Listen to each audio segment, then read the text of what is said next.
Hola, buenas tardes. Bienvenidos a esta segunda jornada de las segundas jornadas de fotografía contemporánea.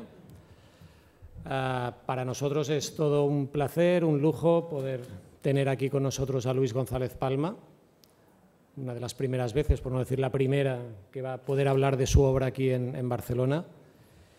Y primero de todo, agradecerle el esfuerzo que representa el cruzar el charco para venir solo a dar esta charla, por lo tanto solo por esto ya muchas gracias. Y segundo, porque también por temas familiares tenía problemas para venir y al final ha venido con nosotros, por lo tanto de alguna manera enormemente agradecido tanto del Instituto, la Virreina, a todos que puedas estar aquí con nosotros.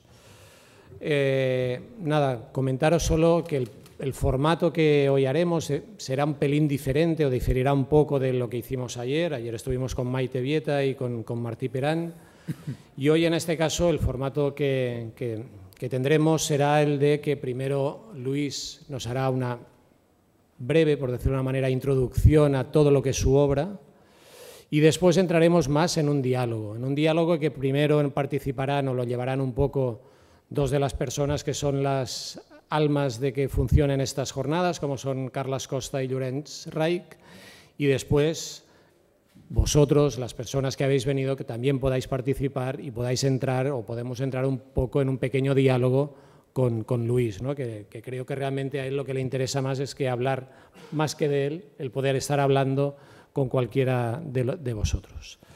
No me alargo más, lo que sí me gustaría es que creo que hoy, al menos como director del Instituto, creo que tengo que decir una pequeña cosa que nos afecta a todos. Yo soy el director de una entidad que defiende la libertad, que defiende la creación, que defiende la libertad de pensamiento, de todo, la opinión, el respeto. Y creo que en estos momentos hoy pues, ocurren actos que no son de recibo. Sé que este no es el lugar para decirlo, hemos venido a disfrutar en este caso de su obra, pero creo que de alguna manera u otra, ya que todos somos creadores o nos interesa la creación, era algo que creo que tenía el deber de decirlo. Nada, insisto, agradeceros que hayáis venido, supongo que seguro que disfrutaremos mucho con él y emplazaros a mañana, el último día de las jornadas, en este caso con Soledad Córdoba, y también con la propuesta que tendremos con Ramón Casanova, junto con Valentina Baco y Rubén, el apellido no me acuerdo, lo siento, que en este caso son dos jóvenes creadores, en este caso también para poder ver el papel de los creadores cuando empiezan. Muchas gracias.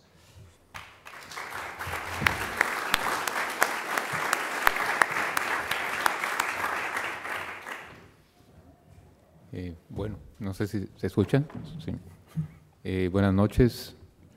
Agradezco mucho la presencia que estén acá para escuchar este diálogo que yo he propuesto. O sea, al principio me habían invitado para hacer una especie de charla magistral que me parecía un poco aburrida, la verdad. O sea, empezar a estar acá 2 horas hablando de mi trabajo, sentía que no tenía mucho sentido. Entonces les propuse que me acompañaran para tener una especie de conversación, es lo que hemos estado haciendo, y de último abrir el diálogo con ustedes. La verdad yo acepté esta invitación porque me interesa mucho el generar intercambio de ideas, ¿no?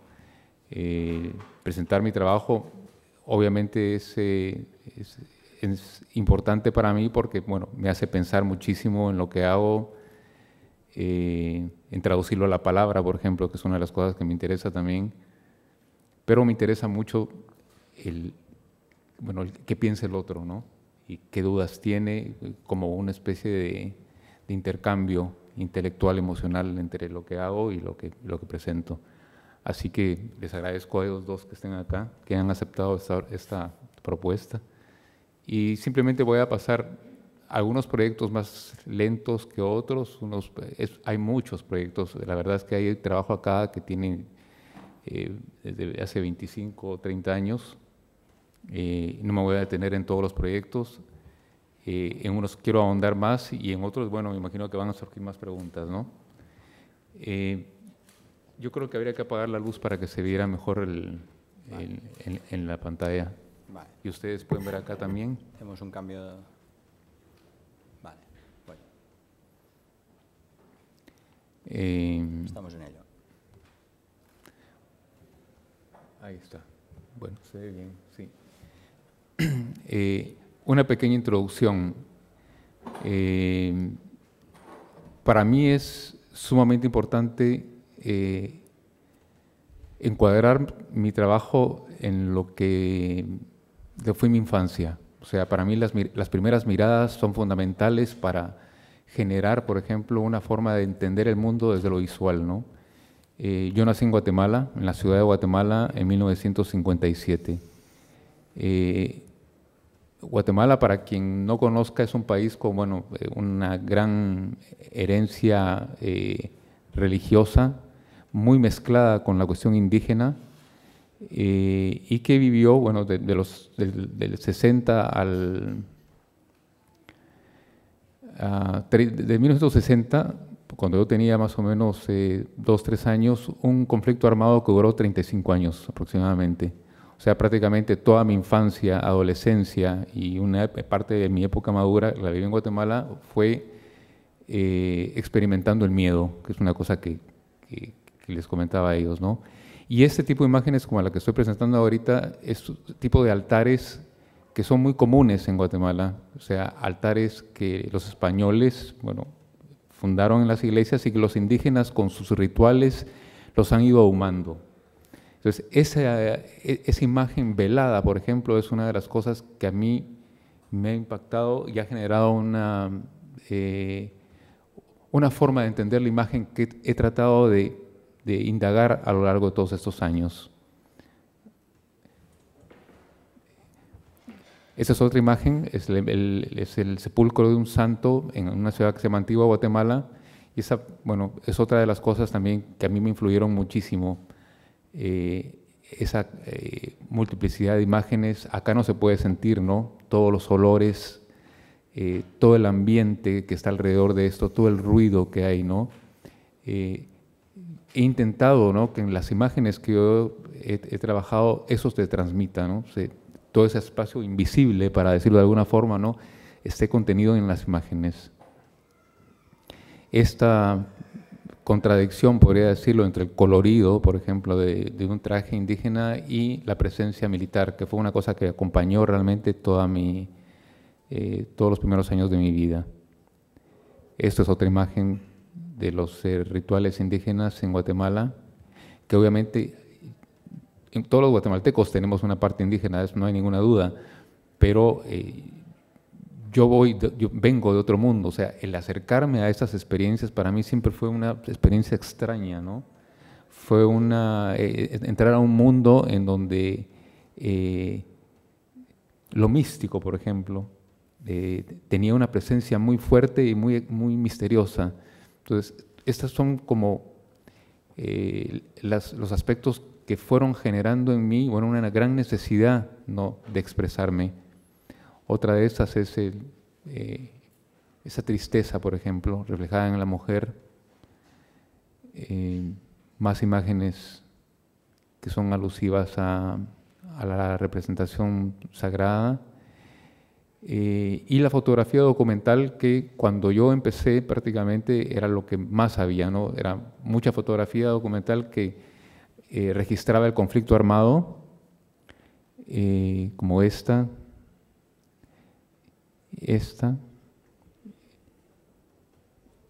y una imagen que para mí también es fundamental, es la imagen de esta mujer idealizada, ¿no?, de la Virgen. Hay un paralelismo entre esto y esto. En la fotografía que se hizo durante el conflicto armado en Guatemala, usualmente el indígena, que fue el grupo social más afectado, se registraba siempre sin ver directamente la cámara. O sea, esa fue la fotografía que existía en Guatemala cuando yo decidí dedicarme a la fotografía, era o este tipo de fotografía documental o la fotografía a color que explotaba el colorido del indígena, el maya, y el Instituto Guatemalteco de Turismo lo utilizaba para fines turísticos, ¿no? Esas eran las únicas dos formas de representar al país. Cuando yo empecé, o sea, directamente decidí alejarme de la fotografía documental. Eso fue hablaba con él, ¿no?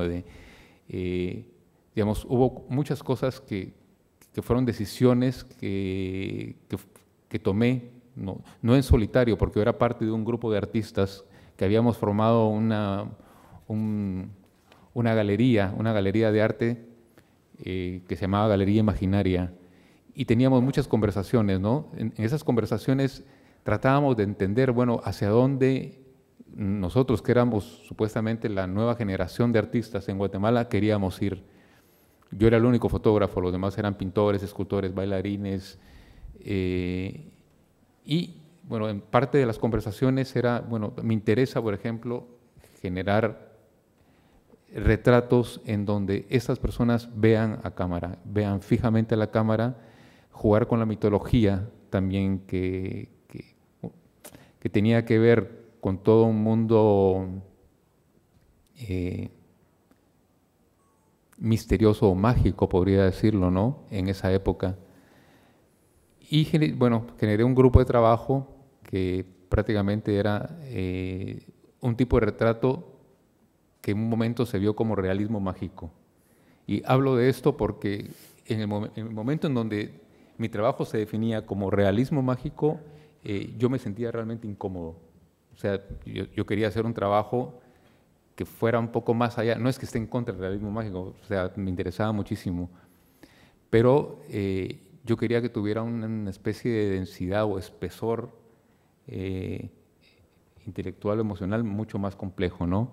Entonces, esta imagen, por ejemplo, es una de las imágenes que a mí empezaron. De ahí tomé la decisión, por ejemplo, no quiero incluir más flores, no quiero incluir más coronas de espinas que voy a poner, no quiero incluir más elementos que puedan generar una lectura hacia ese sentido, ¿no? Esta imagen se llama 80 milímetros f 5.6 un 30 de segundo, que son los datos técnicos con los que tomé la fotografía en ese momento, ¿no?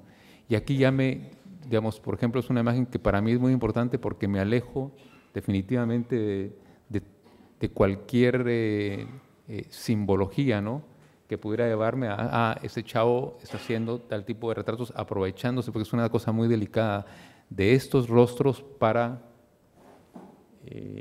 bueno, para ganar plata, para exhibirlos, para beneficiarse de ellos, ¿no? Voy a pasar varias imágenes aquí. Una pregunta, Luis. Sí. Pero justamente estos rostros fueron la primera imagen que tuvimos de tu producción aquí en Europa. Sí. ¿No? O sea, la base de conocimiento de tu obra arranca justamente a partir del trabajo que nos acabas de mostrar, ¿correcto? Sí. Entonces, es curioso porque antes también lo comentábamos, hay un momento, bueno, hay un momento o sea, Guatemala está viviendo una situación muy determinada. Es toda tu vivencia hasta los 30 años y tú te posicionas en un espacio más de creación y te alejas, bueno, no formas parte de la fotografía documental, o sea, te apartas. Por otro lado, ahora estabas comentando también que sobre todo justamente con este primer trabajo que es con el que te conocimos, dices, no, me preocupaba también que no hubiera un cierto encasillamiento con el tema de... O sea, por tanto, se produce una necesidad de ir situando tu espacio. ¿Es así un poco? Vale, entonces era justamente poder coger estos... o sea, cómo vas dibujando un poco tu espacio personal, tu espacio de creación. Aquí o sea, tenías un espacio perfectamente definido. ¿Son las loterías esto? Sí. Vale. Sí. Es un espacio perfectamente definido, pero justamente en un momento determinado decides que no flores, no elementos de ornamentación para acabar para huir de ese encasillamiento, ¿no? Claro, claro. No, mira, cuando yo digo que me alejé de la fotografía documental, lo que realmente quería era, obviamente, entrar en la ficción. O O sea, todo mi trabajo es parte de la ficción. En ese sentido digo, busco a mis modelos, busco los elementos que el modelo tiene. Hay muchísimas decisiones que están tomadas de antemano, por ejemplo. Yo no puedo salir a la calle a tomar fotografías, digamos, como lo hacían incluso muchos de los fotógrafos en esa época. No es que esté en contra o no esté en contra, no tiene nada que ver con eso.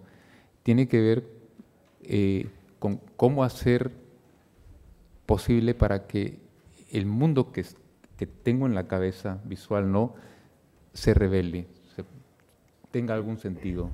Y ese es el juego, debo decirlo, ¿no? en el que entro. Ahora, muchas veces uno entra en este juego y se deja llevar por un montón de factores, como el mercado, por ejemplo, que está buenísimo. O sea, yo quisiera vender mucho más de lo que vendo.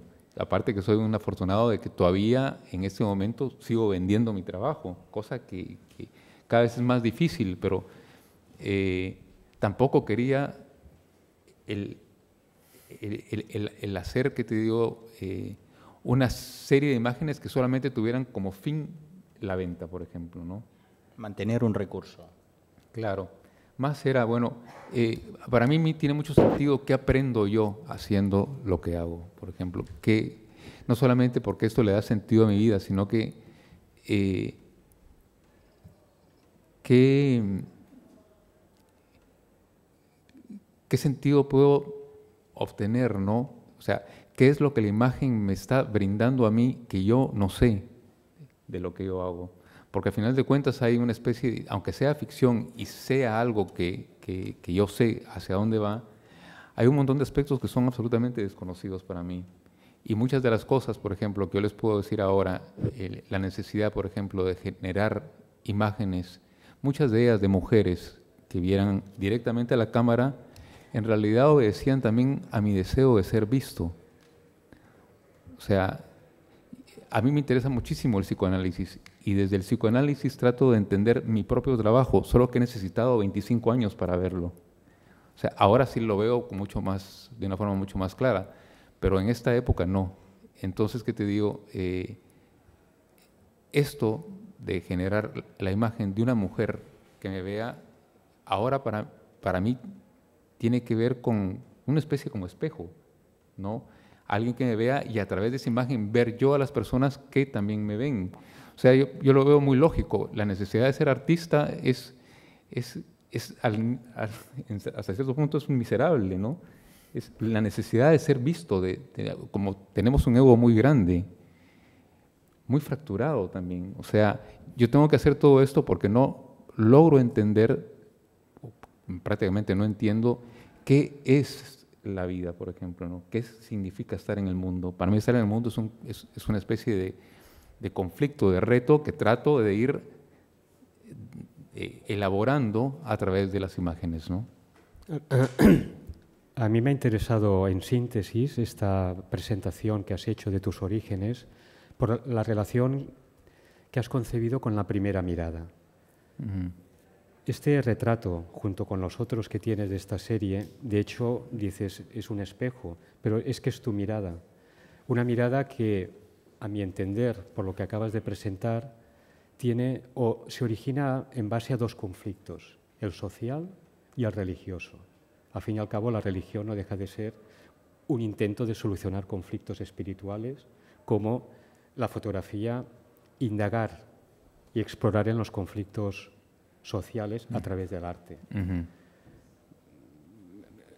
Quizá de un autor, cuando se revela lo que fue su primera mirada, es cuando vamos a ver si ahora esa primera mirada, esas constantes, se van a mantener en el resto de las obras que nos presentes. Claro, claro. ¿Bien? Esa es una de las cosas que sí hemos estado hablando ahorita. Bueno, Borges lo decía. Borges decía, uno escribe un solo poema en la vida. Uh-huh. Lo que hace es ponerle diferentes nombres. O sea, si Borges decía eso, yo no voy a empezar a decir acá, yo hago un montón de cosas, porque en realidad no es así. Pero, por ejemplo, estas miradas de hasta cierto punto un desasosiego, ¿no?, ante el mundo, se ha mantenido de alguna forma, bueno, o he intentado atravesarlas sería la palabra, ¿no? Atravesarlas a través de todos estos años y llegar a algo que es, por ejemplo, de alguna forma oculto o está invisible. Para ponerlo de algún sentido, para mí lo más importante de la imagen es lo que oculta. Es ahí en donde radica la fuerza, ¿no? La fuerza de la imagen es lo que no es. Esto, lo que estamos viendo es simplemente, bueno, el gancho para atraer la mirada, para seducir, ¿no?, al otro para que vea, pero en realidad la seducción o la elaboración emocional y mental de la imagen está hecha por todo lo que está fuera de la imagen, por lo que no está visto, por lo que uno le pone, por lo que uno le agrega, ¿no?, por el espectador que termina generando una imagen para sí mismo, ¿no?, para que le sirva. Entonces, bueno, la mirada crítica, que es esa mujer con la cinta métrica, esta que se llama Time Out con las 3,5 estrellas, esta que se llama, bueno, tiene que ver con el reciclaje, la fotografía como una forma de reincidir en las mismas, en tus mismas obsesiones, por ejemplo, ¿no? En tu mismo círculo, fueron temas que, bueno, me preocuparon muchísimo en toda esta época, ¿no? Yo sigo haciendo retratos, de vez en cuando sigo haciendo retratos con estas características, en color sepia y con la mirada fija, ¿no?, al frente. Pero bueno, fue un momentito en donde también, o sea, la gente conocía mi obra solamente eso. O sea, ese tipo es el que hace los retratos de los indígenas guatemaltecos. Entonces, en realidad era una cosa que no era así, ¿no? No era así. Y he intentado, bueno, tratar de ampliar, ¿no?, a partir de eso, otras formas de entender y ver mi mundo visual, ¿no? Esa es otra, las raíces del paraíso son, o sea, las técnicas también son una cosa que me interesa muchísimo.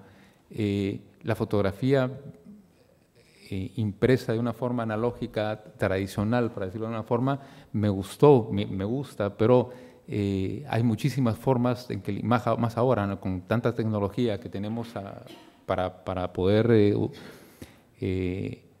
representar la imagen. Bueno, siempre he querido ampliar mi forma, que cada imagen, dependiendo de dónde esté impresa, va a decir algo diferente.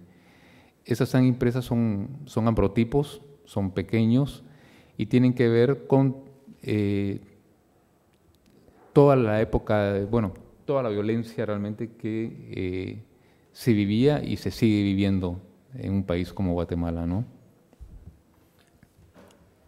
Luis, perdona, una pregunta. Sí. El hecho de que sean ambrotipos y estén presentados en un estuche al estilo de daguerrotipo, un poco, sí, genera un contraste, o sea, entre aquello que presentas y la forma que presentas. Sí. ¿Buscabas este contraste justamente? Sí, es una especie de paradoja, pero tenía que ver un poco con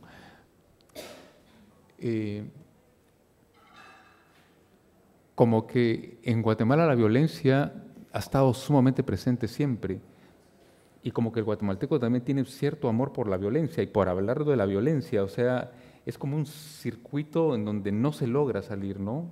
Ahorita ahora no vivo en Guatemala desde hace 17 años, vivo en Córdoba, Argentina.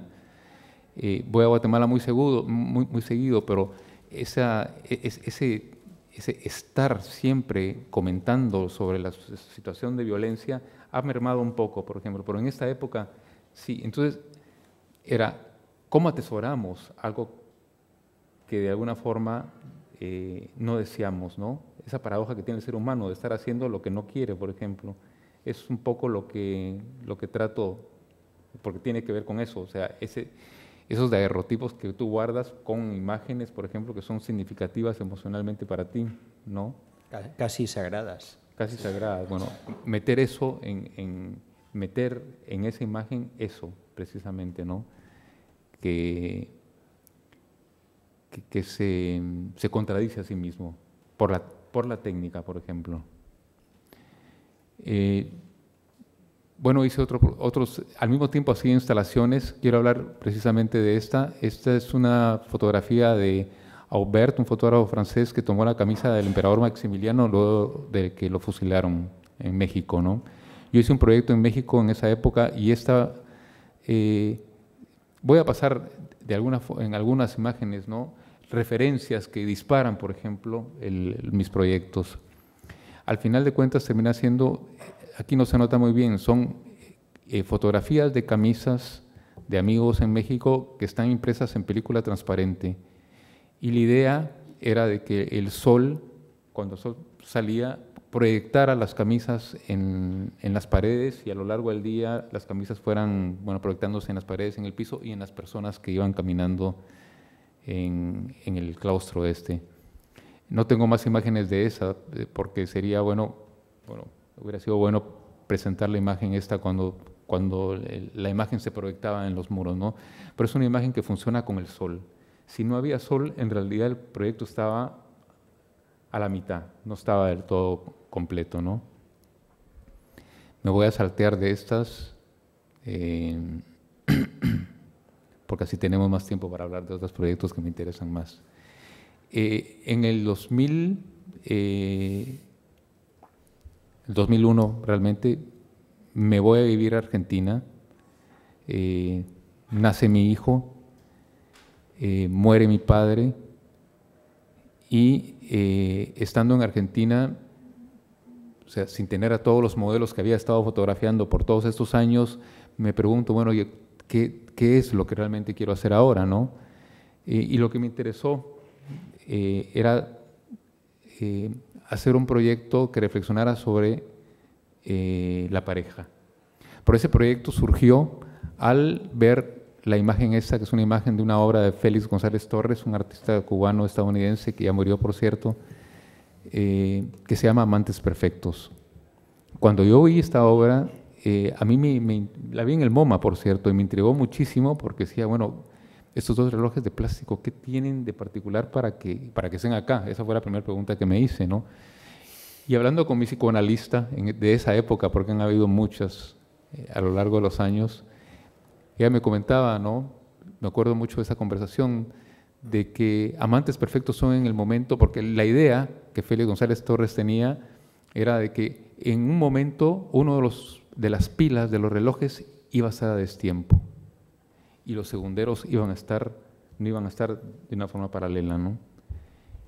Mi psicoanalista me dijo, en ese momento son amantes, en el otro momento no, son una persona que no tiene individualidad, ¿no? O sea, es una pareja que es uno, que eso no funcionaba, ¿no?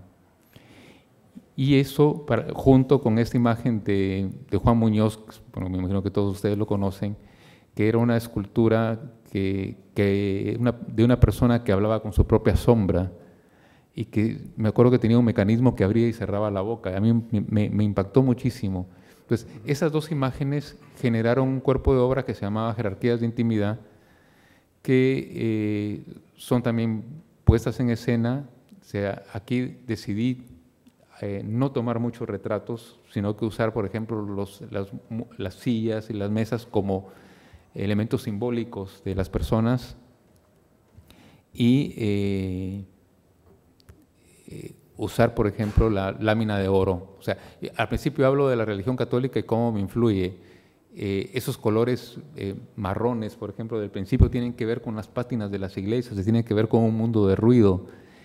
Aquí la lámina de oro tiene que ver con el estofado, por ejemplo, con la escultura. O sea, ese espacio sagrado, por ejemplo, trato de que esté presente a nivel matérico en las obras, ¿no? Para que genere una relación simbólica entre lo que deseo reflexionar y la imagen en sí. Entonces, son todas estas imágenes, lo digo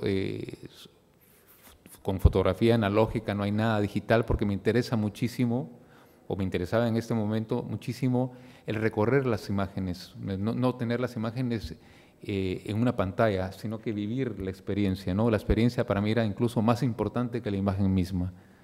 Y hubo muchas referencias, por ejemplo, para ese trabajo estaba, como les dije, Félix González Torres, Juan Muñoz, Mona Hatum, en este caso.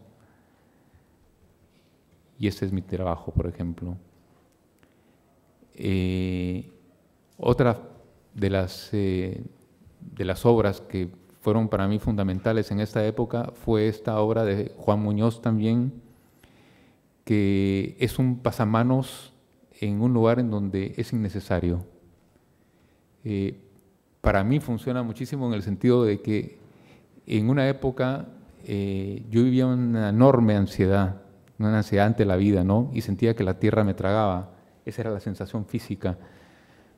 El tener un pasamanos en cualquier lugar hubiera sido perfecto, por ejemplo, ¿no? Porque había una especie como de sensación de derrumbe. Entonces, esta obra como escultura me parece que funciona perfectamente ante esa sensación de derrumbamiento del ser, ¿no? Y la usé, por ejemplo, para generar imágenes que solamente nacían a partir de esas reflexiones, pero no son transposiciones, sino que son elaboraciones a partir de la imagen que van dando, por ejemplo, otra imagen que tiene ciertas características, pero que va cambiando, por ejemplo, ¿no? Los títulos, como los pueden ver acá, los puso mi esposa. Fue un proyecto en donde empecé a colaborar con ella. Y ella trabajó desde la literatura, por ejemplo, imágenes que yo trabajaba desde lo visual. Como pueden ver, bueno, digamos, este es, que te digo, el primer retrato de la serie. O sea, esa fue otra de las decisiones que tomé, ¿no? Menos retratos. O sea, si voy al principio es eliminar los elementos que tienen que ver con el realismo mágico, luego eliminar a las personas, y lo que estoy haciendo ahorita, bueno, es realmente eliminar prácticamente casi todas las referencias, ¿no? Para llegar a una especie como de esencia, podría decirlo así, al menos para mí. Entonces, toda esta serie fue la primera serie que yo hice, bueno, en Argentina, lejano, ¿no? Viendo de lejos realmente toda la experiencia guatemalteca, pero a nivel formal, a nivel íntimo, podría decirlo, está presente de vuelta el desasosiego, la soledad, la fragilidad del ser, la incertidumbre, el desamor. Bueno, un montón de temas o subtemas, podría decirlo, ¿no?, que estaban presentes desde mis primeros retratos. Aquí están un poco más soterrados, podría decirlo, ¿no?, pero están presentes. Segundo, Luis. Sí. Volviendo a esta última imagen, que el título era... ¿A esta? ¿Dónde parece darse a lo real? Ah. Hay otra imagen, unas cuantas anteriores, que también hablabas de la verdad en un momento determinado. Ajá. Estás hablando, o sea, aunque los títulos haya habido este consenso, pero efectivamente estás hablando de la verdad, estás hablando de lo real, pero justamente es de lo que te alejas, ¿no?, en definitiva. Sí. O sea, que haya una asociación entre tu fotografía y la realidad, justamente es donde tú te estás alejando. O sea, antes hablábamos de la imagen documento y ahora podemos hablar de la imagen ficción. Son puestas en escena. Pero justamente hay una necesidad para desasociar el concepto de fotografía y fotografía verdad. ¿Cierto? ¿Verdad o mentira? Mira, es que yo tengo muchas dudas de la realidad, por ejemplo, ¿no? O sea, tengo muchas dudas de la idea o el concepto de realidad. Es un concepto para mí muy complejo.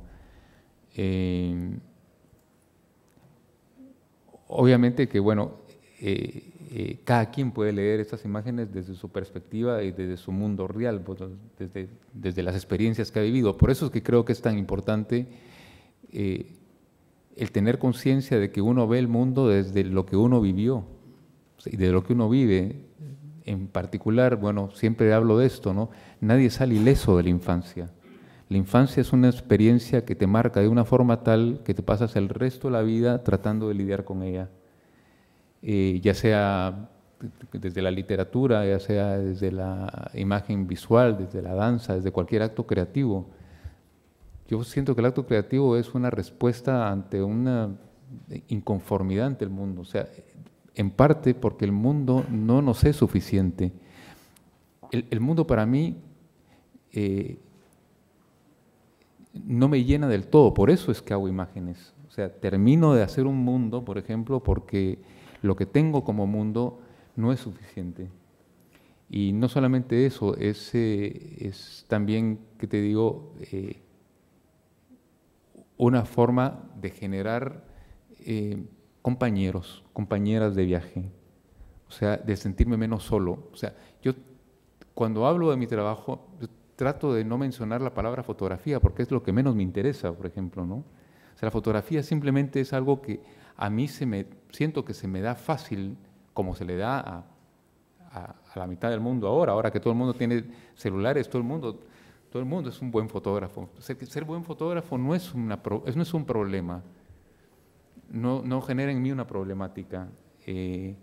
Generar imágenes que me den sentido, que den sentido a otros, sí es un reto. Una imagen que llene, por ejemplo, un vacío en otra persona, o que complete una visión del mundo en otra persona, ese sí es un reto. Y eso es realmente a lo que yo busco, ¿no? No sé si me salí de la tangente con tu pregunta, pero bueno, estoy hablando de toda una cosa que a mí me interesa, ¿no? Que fundamentalmente para mí, que te digo, es cierto que formalmente uso la fotografía, pero las preguntas son ¿para qué? O sea, ¿para qué tomar fotos? ¿Qué sustituyen? O sea, ¿qué estoy sustituyendo yo con las imágenes del mundo, no?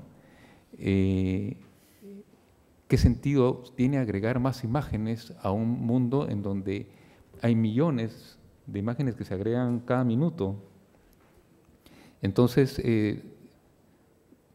obviamente que si yo pienso de que estas imágenes a mí me ayudan a completar mi mundo, bueno, es pecar de imbécil de alguna forma, ¿no? Porque las imágenes, si no, simplemente mejor sigo mi terapia y se acabó el problema, ¿no? Pero si yo genero una imagen, esa imagen tiene que tener la capacidad de poder, ¿no?, dialogar con otro. ¿Tú querías preguntar algo? Pero es que tu palabra ya no seduce y cuesta cortarte. Córtame.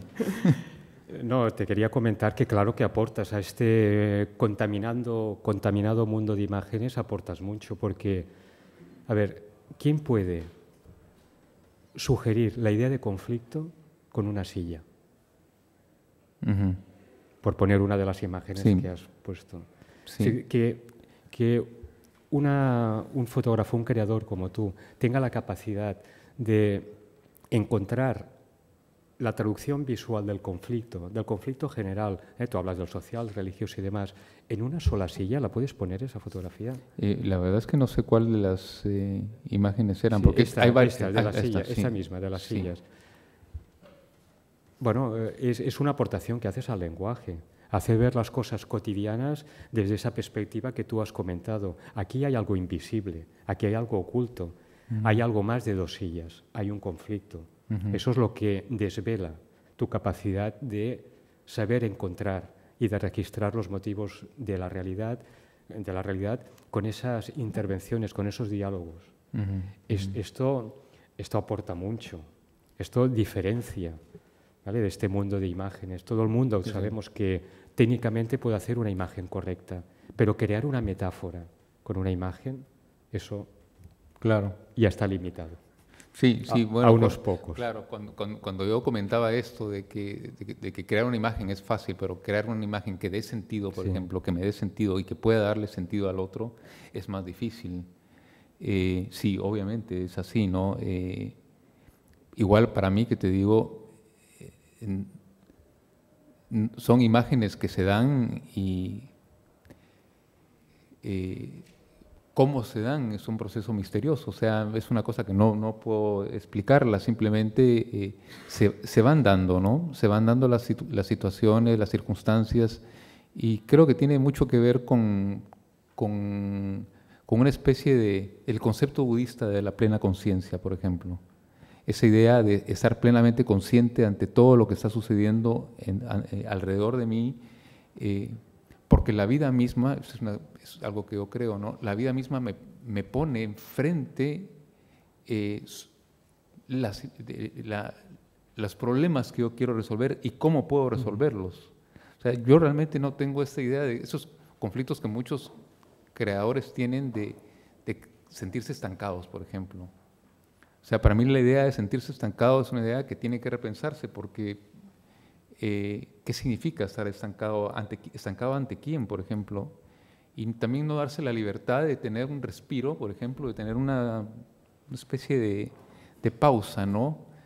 No tener la necesidad de estar creando constantemente como algo que esta sociedad te demanda, ¿no? Te demanda que tienes que crear constantemente, te demanda un montón de cosas y bueno, alejarse un poco de eso, tener sus propios tiempos y confiar en que esto que llamamos vida, ¿no? Te plantea el rumbo hacia donde tú vas. Así, por ejemplo, una vez me acuerdo, estando en el Museo del Prado, me encuentro ante varias crucifixiones, por ejemplo, y me llamaba mucho la atención los pliegues de los paños de pudor, por ejemplo. Y entonces empiezo a investigar, bueno, diferentes crucifixiones y termino haciendo pequeñas esculturas en tela que copian de alguna forma, ¿no?, el paño de pudor de ciertas crucifixiones de varios artistas. Esta, por ejemplo, la de Ekins, esta es de la del Greco, esta Rubens, Zurbarán. El nombre no está, o sea, el título de las obras son las fechas en las que fueron pintadas las crucifixiones. Pero este trabajo forma parte de La Luz de la Mente. De La Luz de la Mente. Sí, el proyecto se llama La Luz de la Mente. Sí, es que este trabajo... voy a romper ahora un poco por favor. La sintonía de protocolo. Es que me alucina este trabajo, me tiene enamorado. Ahora estamos en plan conversación más café. Sí. Me tiene enamorado, ya está. Pero mira, tú que escribiste un libro sobre mística... Me tiene enamorado. Es decir, que alguien... ahora el proceso todavía me ha alucinado más, ¿no? La luz de la mente. A ver, ¿cómo podemos fotografiar la luz de la mente?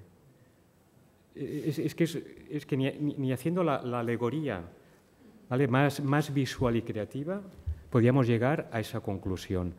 Por eso me he dejado llevar, ¿vale?, con términos de café, me ha alucinado, estoy embebecido por estas imágenes y la verdad es que llegar a esta conclusión, la luz de la mente, a través de ese origen, intentar plasmarlo visualmente y que de alguna manera también esas palabras se materialicen en una imagen fotográfica, bien, me han seducido como teórico. Ya, claro. Sí, hablábamos un poco de eso antes de empezar la conversación, ¿no? De que yo no hablo como un académico ni como un teórico, porque no es lo que soy. Hablo como una persona que tiene una incertidumbre enorme ante la vida y que ha encontrado afortunadamente una forma de poder lidiar con esa incertidumbre, que es generar ciertas imágenes que, bueno, a mí particularmente me ayudan, ¿no? Pero es un poco eso, o sea, ¿qué preguntas son las que yo me formulo, por ejemplo, ante un proyecto como este? Esa fue la presentación final, por ejemplo.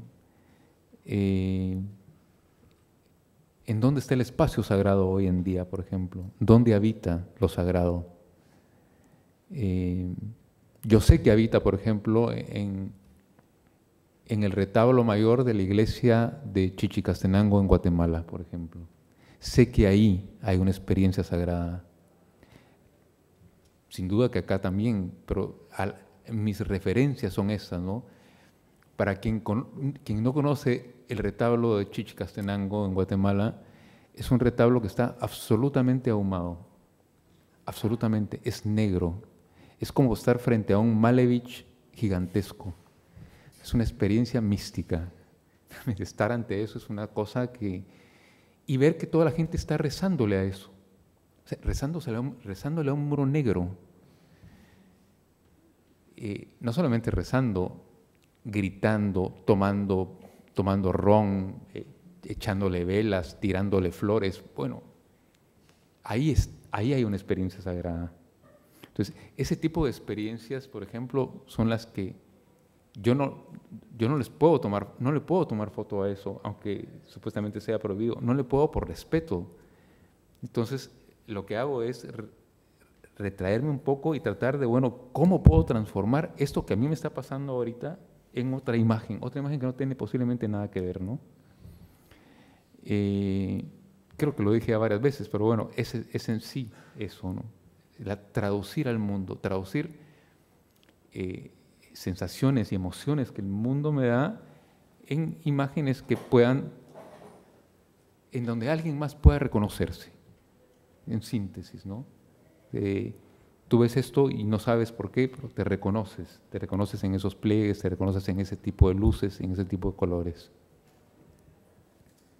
Pero sí que es cierto que esta capacidad de traducción, que es lo que apuntaba Llorens, o sea, ¿cómo podemos llegar de aquí, del ejemplo que nos ponías, a la luz de la mente y además llegar a la imagen física que acabas construyendo? Ese espacio de traducción, que es un espacio propio que tienes tú y que marca personalidad, es lo que a todos nos deja realmente...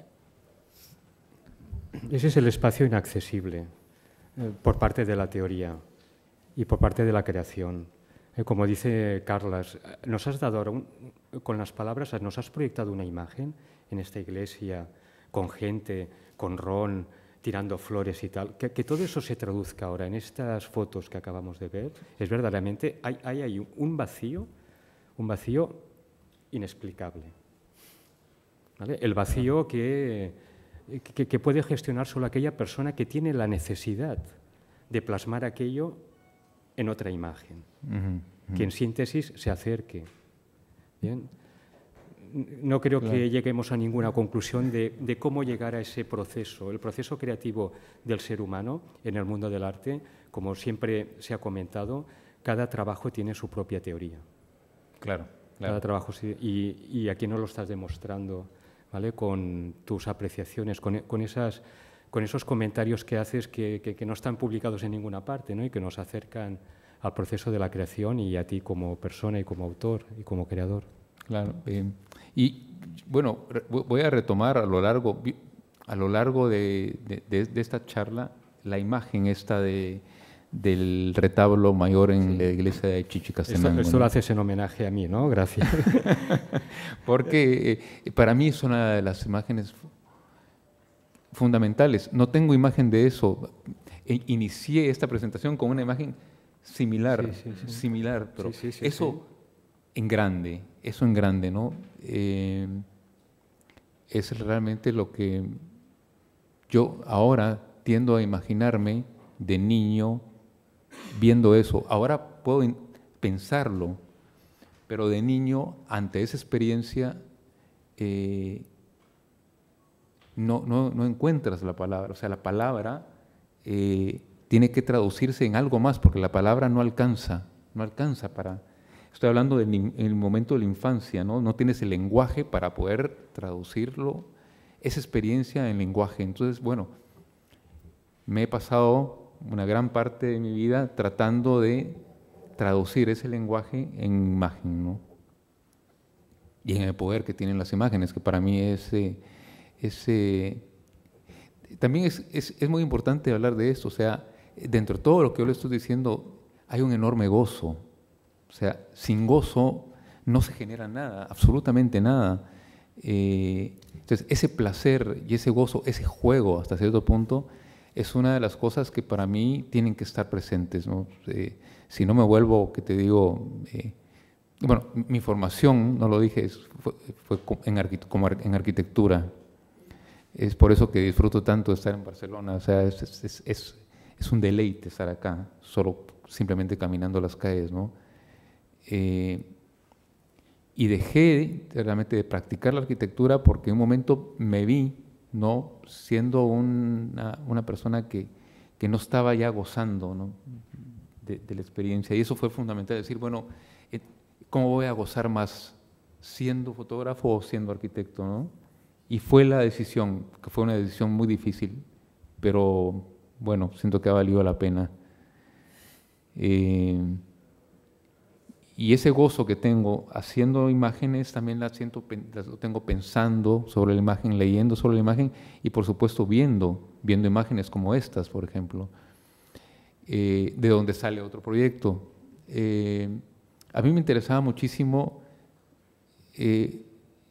dos aspectos en este tipo de imágenes de la Anunciación, por ejemplo, el mito de la Anunciación y la representación en esta parte del mundo. Una es la ausencia del hombre, o sea, la ausencia de José, por ejemplo, que está a veces en algunas anunciaciones muy pequeño, en otras no está.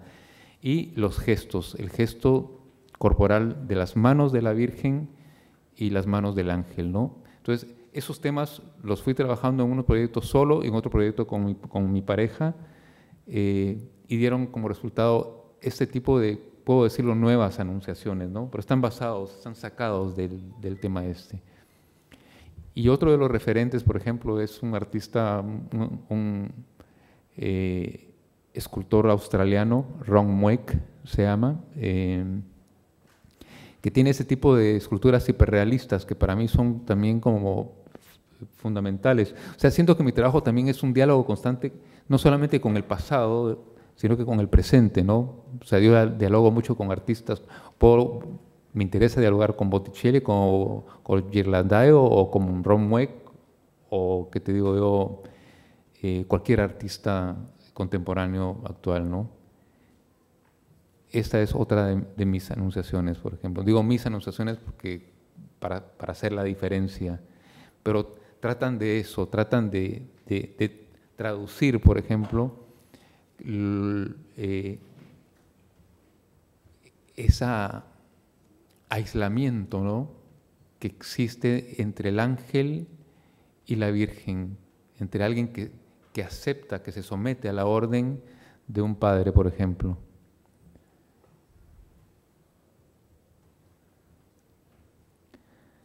Y esta es otra de las imágenes de Ron Mueck, otra de las esculturas que él tiene, que me parece absolutamente fascinante, ¿no?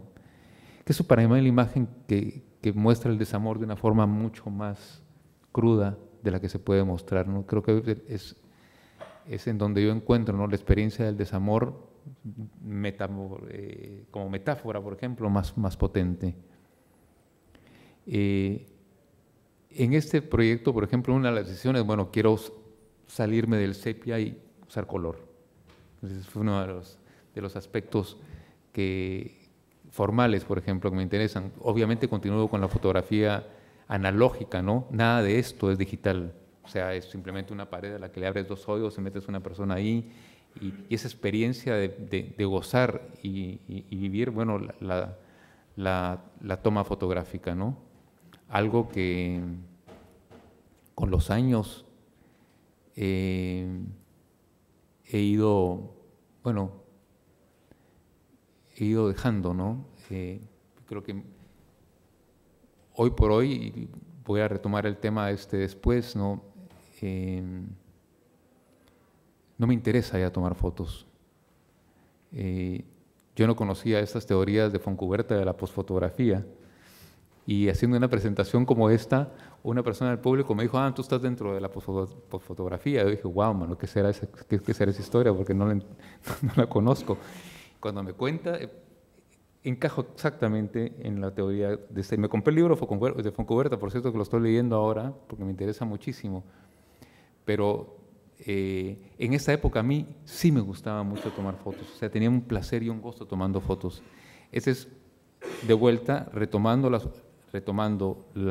los gestos de la Virgen y del ángel, haciendo esa especie de caos, ¿no? No hay un diálogo acá, no hay una posibilidad de diálogo, simplemente hay una total confusión, ¿no?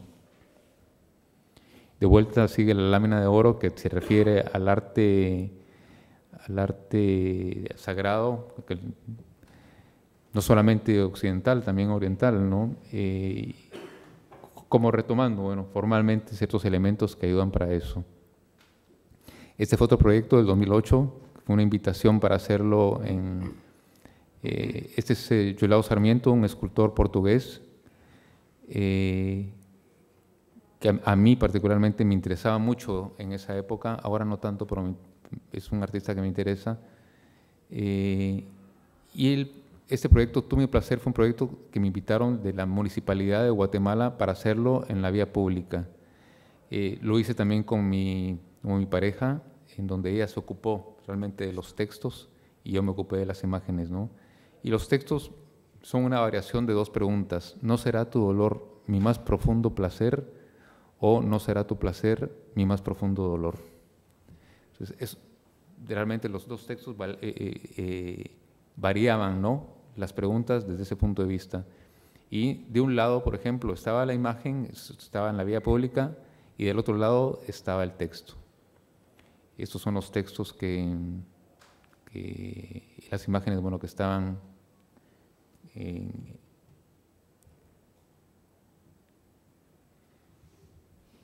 y luego, como ya mencioné, con mi pareja, bueno, hicimos muchos proyectos juntos.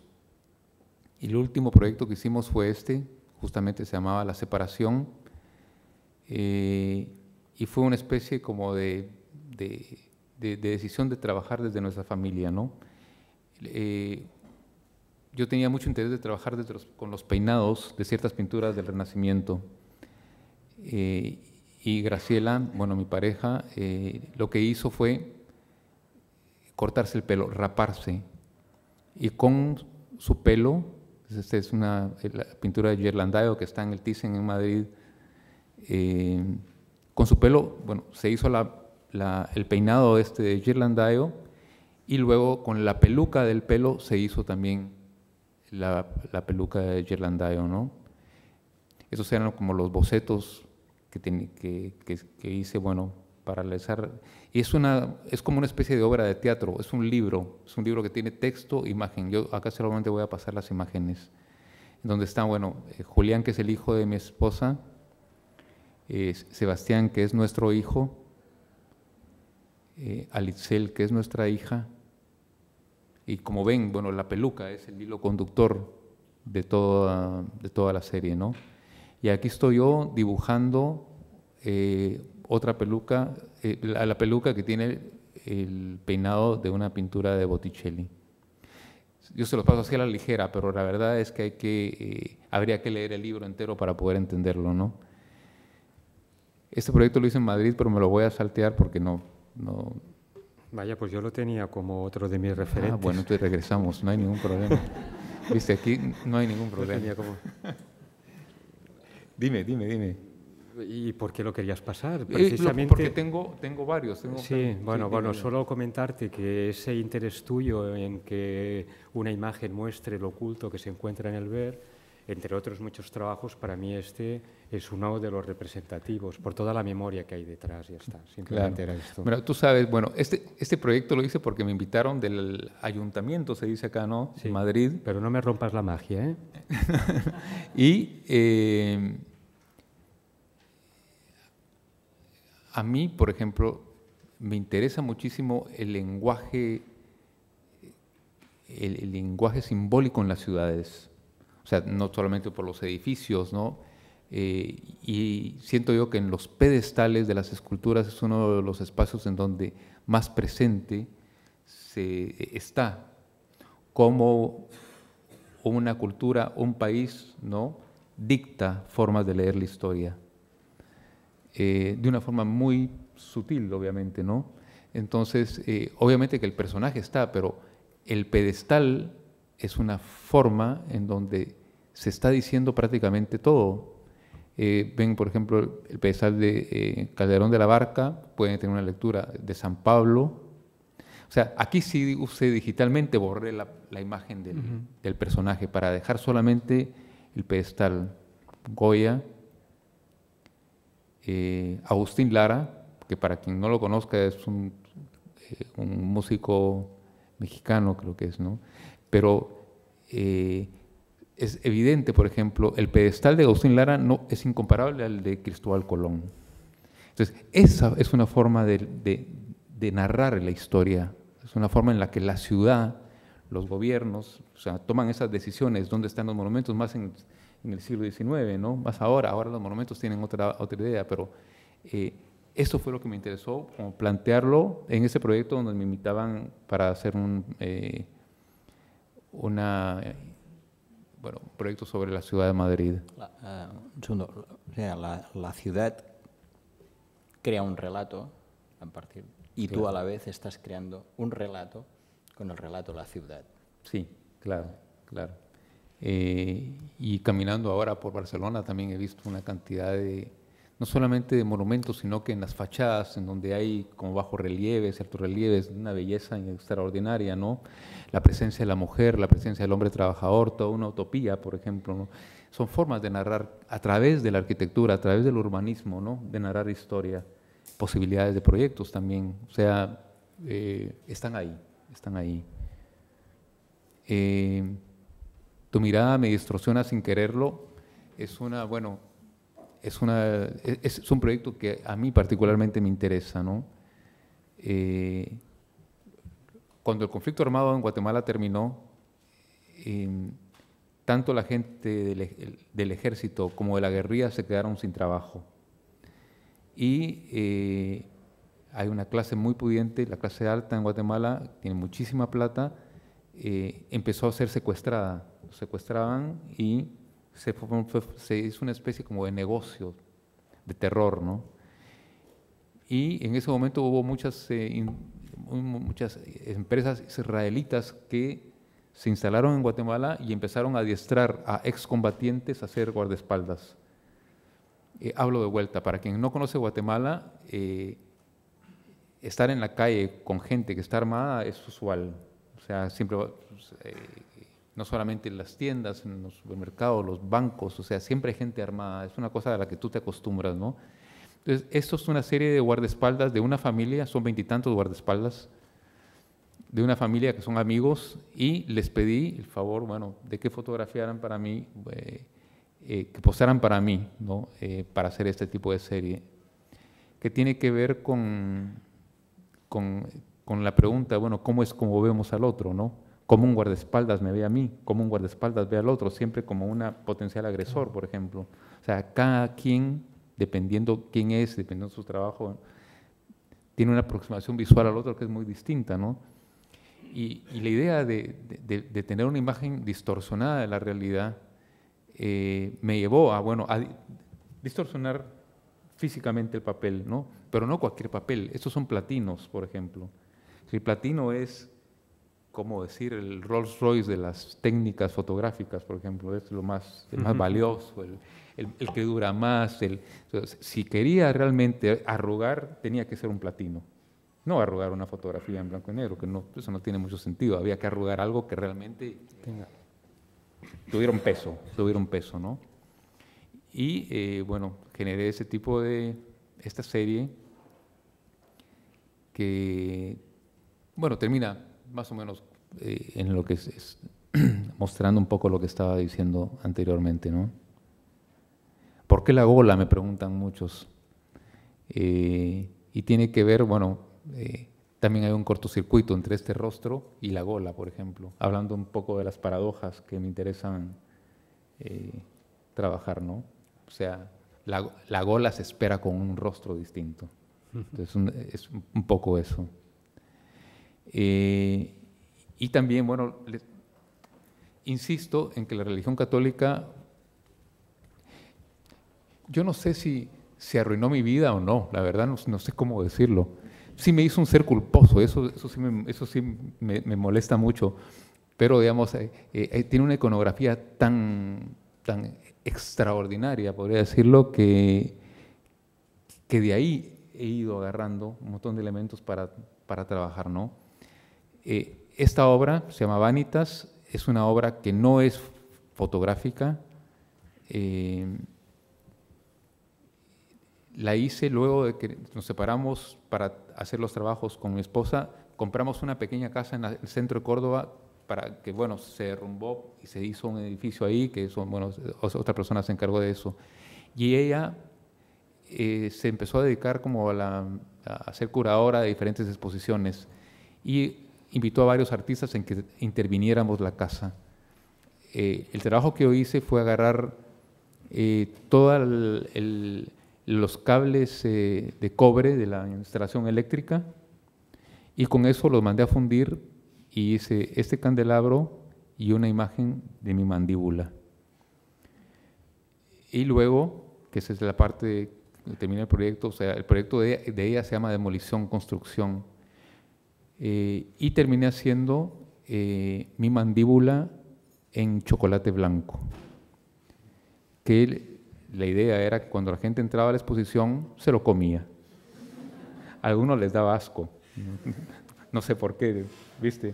Pero eso tiene mucho que ver con el poder de la imagen, que te digo, la imagen es mucho más poderosa de lo que uno se imagina, mucho más poderosa. Aunque tú sabes que no es mi mandíbula, te da asco, por ejemplo, y tiene razón, obviamente, ¿no? Pero, digamos, tiene que ver con toda la idea del ser artista, ¿no? Esa persona que se da para que otro se lo coma, hablo simbólicamente, ¿no? Lo transforme, lo digiera y haga algo con eso. Entonces, me funcionaba en el sentido de demolición, construcción, que era el nombre del proyecto, y me funcionaba en el sentido de cómo uno como artista, ¿no? Y también con el lenguaje, ¿no? Como todo esto que yo estoy haciendo ahorita también lo tomo como parte de mi trabajo. Mi trabajo no solamente es hacer fotos y exponerlas, también es estar acá compartiendo las ideas que tengo y lo que me motiva a hacer este tipo de obras, ¿no?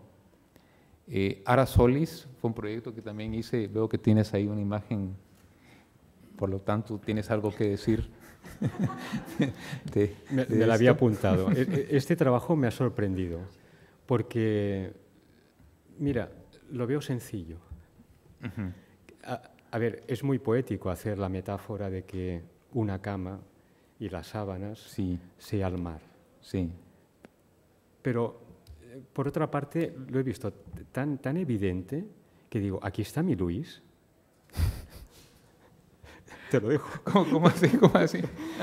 Aquí está el Luis que sabe crear conflictos a través de las miradas, que tiene toda esa iconografía tan propia y pura, ¿no? Y me lo he tomado como un divertimento, que me ha encantado, porque la metáfora de la cama y las arrugas como metáfora del mar es preciosa y es muy poética.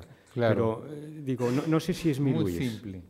No, sencillo. Simple no, porque simple es simpleza. Sencillez es un medio de comunicar, que es diferente. Ya, mira, cuento un poco la historia de esto. O sea, a mí me invitaron también la suerte de la Costa da Morte en Galicia. Sí, conocemos. Para hacer un proyecto sobre la Costa da Morte. Entonces, yo me puse a leer muchas historias sobre sobre el mar, sobre los naufragios, sobre cómo la gente sobrevivía, robándose lo que había en los barcos, bueno, un montón de historias. Pero al final de cuentas, cuando yo viajo de Argentina a Galicia, voy con la idea de hacer un proyecto sonoro. Eso es lo que yo quería. Y lo que quería era grabar las canciones de cuna de las personas mayores en la Costa de la Morte. Y cuando empiezo a hacerlo, no se acordaban de las canciones, que era un proyecto. Lo que pasa es que yo no me di cuenta en el momento que lo estaba haciendo, de que no se acordaran, era un proyecto. Y al no darme cuenta, bueno, lo dejé pasar y no sabía, porque el proyecto que tenía pensado no había funcionado, ¿no? Y en eso voy al Museo Marítimo y encuentro estos barquitos acá. Y entonces digo, voy a retomar estos barquitos que tienen, digamos, cuando todo el mundo, no había persona que no me hablara de su vida sin relacionarla con el mar, su infancia con el mar, sus canciones de cuna, por ejemplo, con el mar, todo estaba relacionado, los sueños con el mar, ¿no? Entonces fue por esa razón que agarré los barquitos estos y los fui poniendo en diferentes camas de la gente para fotografiarlos. Y luego las fotografías las imprimí en tamaño postal y las puse en el faro de la Costa de la Muerte, en el faro donde termina la peregrinación de Santiago de Compostela. La peregrinación, yo no sabía, no terminaba en la catedral, sino que terminaba en el faro. Entonces, cuando la gente llegaba, agarraba y escribía en la parte de atrás de las fotos una historia que quisiera compartir con otro. Y dejaba la fotografía del barquito con la historia para que otra persona llegara y la agarrara. Entonces, estas son como imágenes de lo que las personas escribieron, ¿no? En las fotitas, pero eran fotos para que también viajaran. O sea, era una especie como una reflexión sobre el sueño como viaje, tomando de metáfora el mar, por ejemplo, pero y la peregrinación de Santiago de Compostela. Lo que yo quería es que esas experiencias de las personas que habían viajado siguieran viajando, no se quedaran con las imágenes expuestas, que bueno, sí se expusieron en el faro de esta forma, pero ahí están puestas las postales, que es lo que a mí me interesaba. ¿Dónde están esas postales ahorita? Eso es lo que hace que el proyecto, bueno, siga dando vueltas, ¿no? Recupero a Luis. Esa fue la idea. Vale. Luego, regreso a Guatemala, proyecto Necker. Necker es este cubo que uno solamente son las líneas, pero cuando uno lo ve, no se sabe si está para arriba o para abajo. O sea, está esa confusión ese es el cubo Necker. Entonces yo llegué en Guatemala, en la plaza central de Guatemala, los días domingos es un día en donde toda la gente, digamos, que vive en las zonas periféricas de la ciudad, llega al centro de la ciudad de Guatemala y hacen una especie de feria en donde hay muchísimos fotógrafos ambulantes que tienen unos ciclogramas alucinantes. El ciclograma tiene una imagen del volcán de fuego con las Torres Gemelas de Nueva York ardiendo, unos Mirage que están volando, unos papagayos, o sea, son delirantes. Entonces yo llegué y llegué frente al Palacio Nacional con la imagen del palacio, ese era el ciclograma, y empecé a tomarle fotos a la gente con el ciclograma del palacio. O sea, el palacio estaba atrás y el ciclograma del palacio estaba adelante, ¿no? Entonces, era un poco de jugar con la idea de qué es lo real, por ejemplo. ¿Dónde está el palacio? ¿Es este el palacio o es la representación del palacio, por ejemplo? Al final de cuentas, está el palacio, está la representación del palacio y está la representación de ellos, ¿no? ¿Cuál es lo real? Entonces, son otro tipo de retratos, por ejemplo. Son retratos que se alejan muchísimo de los retratos que hacía en los años finales de los 80 y principios de los 90. Son retratos, podría decir, con un poco más de humor, pero digamos, cuestionando eso de cómo es como nos vemos a nosotros mismos, ¿no?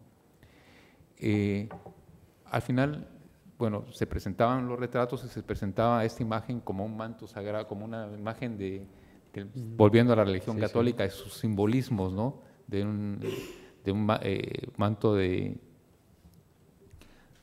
Verónica, creo que se llama, ¿no? Tú me corriges en eso. ¿Cómo puede ser que algo que sea aparentemente tan real acabes sacralizando prácticamente? O sea, acabas encontrando una forma para que realmente adoremos la imagen. Claro, no solamente sacralizándolo, sino ablandándolo también, porque esa es una de las ideas que tenía. O sea, los edificios de poder, todos los edificios gubernamentales tienen ese falo enorme que necesitan representarse como poder, ¿no? Entonces, ablandarlo, imprimirlos en telas, doblarlos, es una forma de desbaratar ese poder, por ejemplo. Entonces, esa es una de las cosas que también están acá, ¿no? Está por un lado esa sacralización que tú dices de asociarlo simbólicamente al manto de Verónica, pero por otro lado está el ablandar doblemente, por ejemplo, a un edificio de poder, que es el Palacio Nacional en Guatemala. No estoy hablando de una cosa, estoy hablando del lugar en donde se han emitido, bueno, todas las órdenes para desbaratar realmente un país, ¿no? Veo que son las 8:32 y 20:20. Y a mí me gustaría que también conversaran ellos, y faltan unos proyectos acá, entonces voy a elegir, que te digo, voy a hablar sobre 2 o 3 rápidamente para que hablemos entre todos, ¿no? En el momento que yo les comenté que me aburrí de tomar fotos, decidí, bueno, quiero trabajar con archivos. El primer archivo con el que quiero trabajar es con mis propios negativos, ¿no? O sea, había muchos negativos que había tomado antes y los quería retomar. Pero la idea era esta. En Latinoamérica hay 2 formas de representación. Yo leí un ensayo de un crítico venezolano, no me acuerdo el nombre ahorita, Ariel Jiménez se llama. Es un crítico que es un académico que habla sobre la abstracción tan importante en un país como Venezuela, por ejemplo, pero abarca todo el continente, y la teoría que él tiene es de que en los países en donde hubo una presencia indígena muy fuerte, en la colonia, por ejemplo, no se dio la abstracción en América Latina, como se dio en países como Uruguay, Argentina, Venezuela, Cuba, por ejemplo. No se dio de una forma tan fuerte en México, en Guatemala, en el Perú, en Bolivia, porque se fue transformando, las formas de representación históricamente se fueron transformando a una cuestión con realismo social, al muralismo mexicano, por ejemplo, en contraposición a toda la abstracción geométrica o al neoconcretismo en Brasil. Entonces, estas 2 formas de representación a mí me parecían muy interesantes, y, digamos, Geraldo de Barrios, Valdemar Caldeiro, todos estos artistas, Tomás Maldonado, que es para mí una de las grandes referencias que tengo de la pintura abstracta en Argentina, ¿no? Me puse a imaginar, bueno, ¿por qué no hacer las 2 formas de representación juntas, ¿no? Y empecé a agarrar mis retratos de los años 80 y 90, interviniéndolos con pintura abstracta. O sea, yo siempre había querido ser pintor, esa era mi frustración. Y en este caso, bueno, la abstracción me ayudaba, por ejemplo, para resolver esa experiencia, ¿no?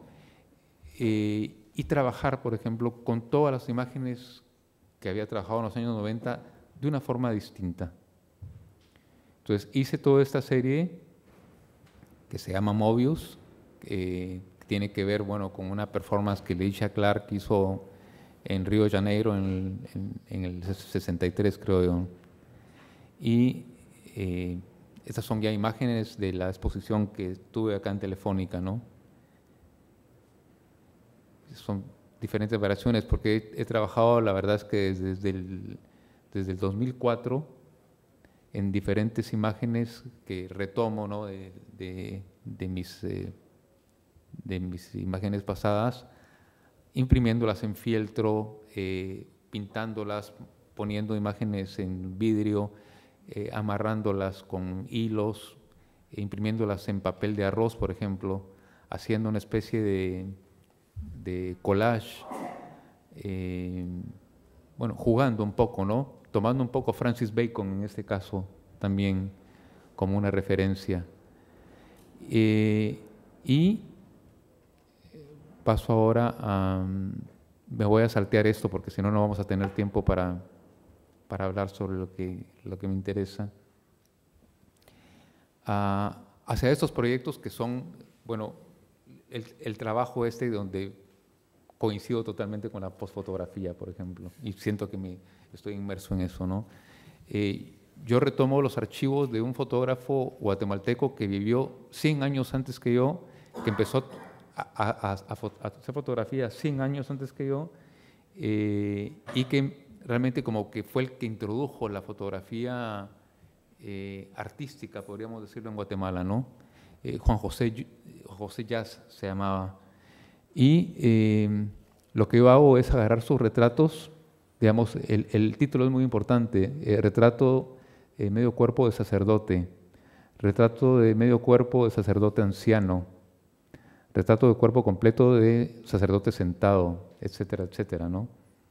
Lo que yo hago es agarrar los retratos que él tomó y obviamente, ¿no?, a través de un trabajo digital, borrarlos, borrar totalmente la imagen reconocible, ¿no?, para dejar todas las huellas que la placa tiene y que la información, bueno, que podría decir abstracta, ¿no?, está en los cambios atmosféricos que la placa ha tenido, en los rayones que ha tenido, en los errores, entre comillas, de aplicación de la emulsión.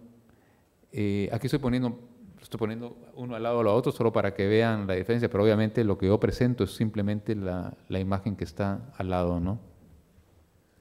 Que es, bueno, el registro de un tiempo. Y una cosa que a mí me interesa muchísimo también es todo lo que pasa con la imagen que hacemos que nosotros mismos desconocemos. O sea, el destino de nuestras imágenes es incierto y qué pase con ellas, bueno, es una cosa que el destino de la vida y el tiempo, ¿no?, van a ir transformando. Voy a pasar eso muy rápido porque si no, no vamos a tener mucho tiempo para hablar y a mí sí me interesa entrar en diálogo con ustedes. Y lo último que estoy haciendo es un trabajo a partir de los archivos que están en el Observatorio Astronómico de Córdoba, que fue uno de los primeros observatorios en el cono sur del mundo y que fue importantísimo en la historia de la astronomía, porque fue a partir de las tomas que se hicieron ahí que se pudieron hacer los mapas solares que solamente tenían información del cono norte, ¿no? Entonces yo agarro, digamos, información de los negativos para hacer este tipo de experiencias abstractas, ¿no?, que tienen que ver con el neoconcretismo, con la estación geométrica en Argentina, en la posguerra, diferentes series, la serie La Luna,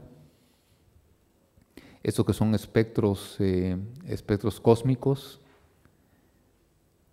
que son dibujos digitales, podría decir, a partir de la información que tiene el espacio, ¿no? Este es del cometa Halley, este también es de partículas cósmicas, este es de el Sol, que más tiene que ver con el suprematismo ruso, por ejemplo, es un diálogo con el suprematismo ruso, ¿no? Usando el negativo y el positivo de las placas del Sol para generar, bueno, imágenes que dialogan, ¿no?, con esa época del arte occidental. Y para terminar, digamos, en lo que estoy ahorita, hay dos cosas, ¿no? Tengo que volver a la imagen de Chichicastenango y ese muro totalmente negro y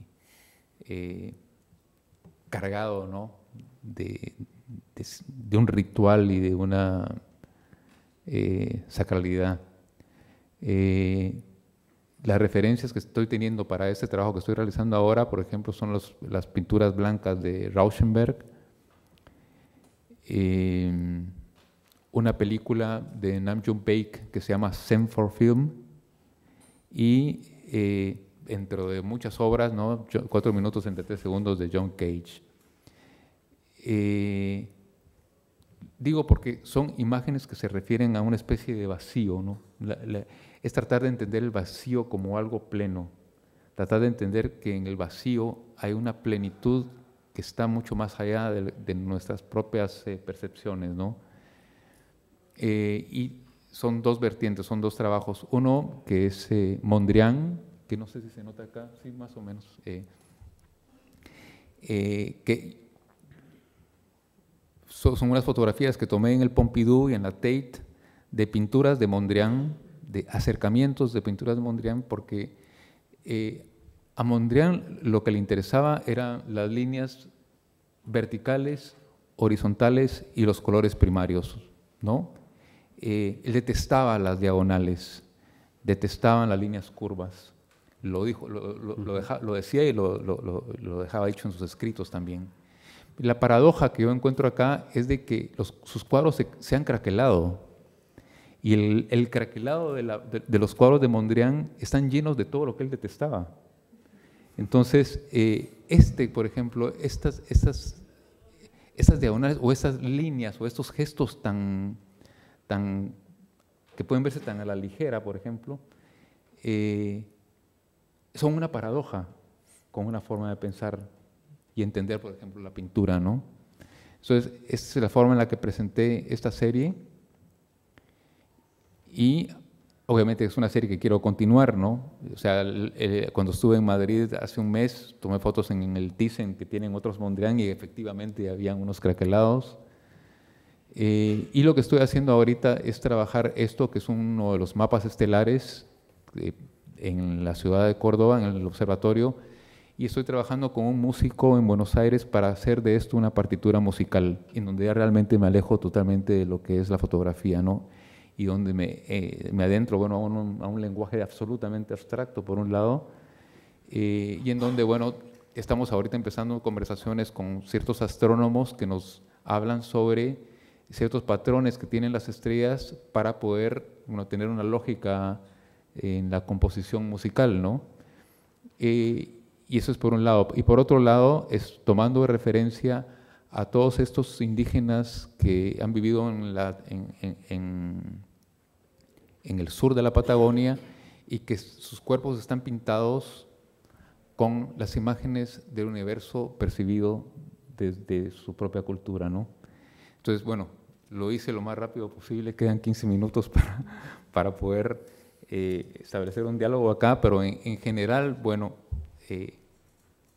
vemos que esa conciencia del vacío, el silencio, la nada, estaban presentes en mis primeros retratos, ¿no? Están presentes también en la búsqueda que tengo en la actualidad, que no sé para dónde va, o sea, no sé para dónde es que voy a seguir, pero siento que el rumbo es a buscar esa especie de nada, ¿no? La nada como un concepto metafísico y explorarlo desde lo visual. Así que bueno, no sé qué preguntas son las que tienen para hacerme o abrimos eso. Solo una cosa, simplemente cuando comentas, no sé qué preguntas tienen para hacerme, realmente tú lo que planteas en tus imágenes, no en tus fotografías, en tus imágenes, son preguntas, en definitiva, no verdades. Entonces, nos dejas un espacio abierto de preguntas, que es un poco lo que hemos ido, o sea, reflexiones sobre ti mismo y a la vez son reflexiones de carácter universal, pero nos dejas estas preguntas sobre el vacío. O sea, va quedando toda una serie de incógnitas que intentamos trasladar, responder, cuestionarnos en definitiva. Por eso, justamente la palabra preguntas es la que te he cogido porque, bueno, hay más preguntas que respuestas. Claro. Pues esto es todo. Me gustaría realmente que estos 15 minutos que quedan un poquito más, un poquito más. O un poquito más, no importa.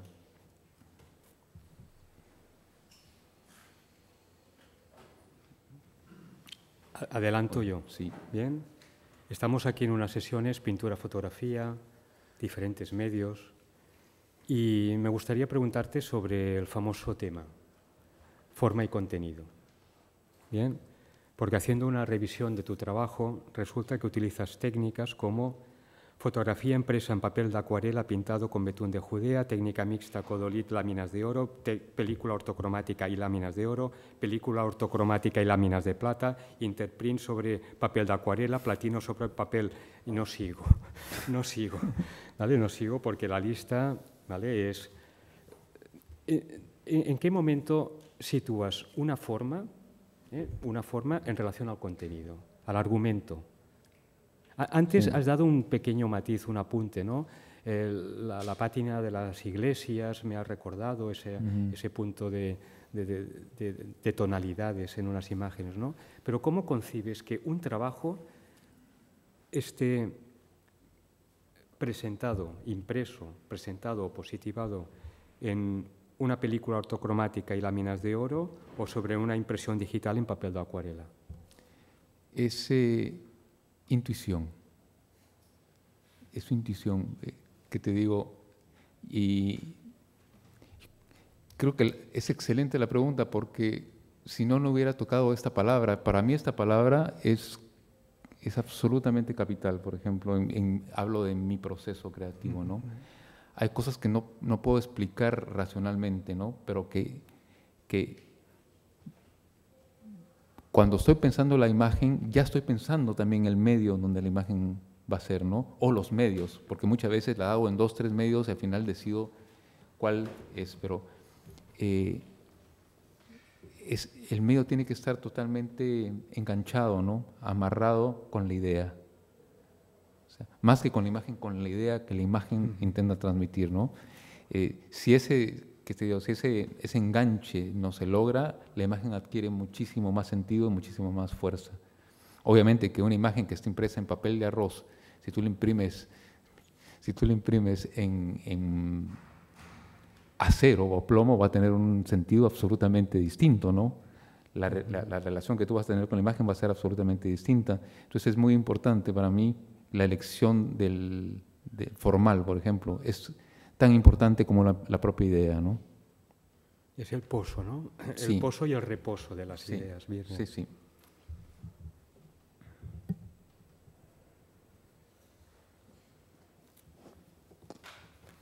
Bueno, excelente. Espera, Muchísimo. hombre, ahora se han de animar, pero se animarán. No les dejo mucho tiempo. ¿Ves? Hola, ¿qué tal?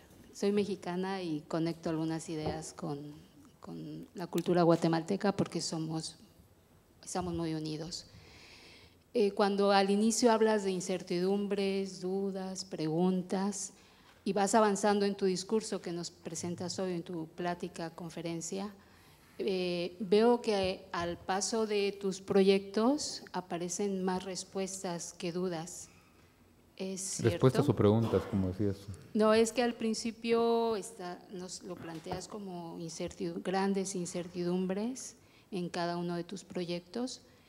¿Y será que con el tiempo vas encontrando respuestas a aquellas dudas del pasado o siguen frecuentándose esas preguntas? No, yo tengo que sacar a colación una frase de Beckett que a mí me interesa muchísimo y me gusta muchísimo.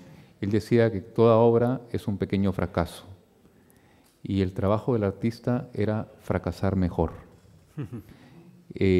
Para mí es en ese sentido, ¿no? Todo lo que tú haces es una forma de alcanzar o tratar de hacer una buena pregunta, pero al final de cuentas las preguntas se caen. Todas se van a caer. Si no haces una obra maestra, dejas de hacer nada, dejas de hacer todo, ¿no? Y lo que tú tratas de intentar es de hacer una mejor pregunta. O sea, la incertidumbre siempre va a estar presente. Es el motor que te lleva, bueno, a buscar y a generar más imágenes, ¿no? Pero en realidad la pregunta que te haces es una pregunta que queda abierta a ti mismo. Eso es en realidad lo que para mí tiene el valor.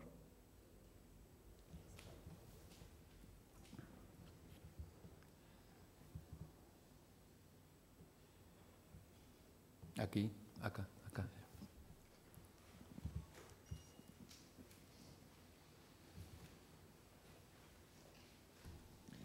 Quería saber si podrías explicar un poco más acerca de la importancia de la palabra en tu trabajo y también cómo gestionabais todas esas obras donde el título, creo que dijiste que los ponía tu compañera. Sí.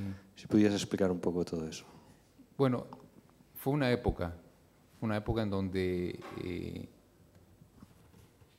ella tiene una enorme capacidad para usar la palabra, ¿no? Yo no siento que la tengo.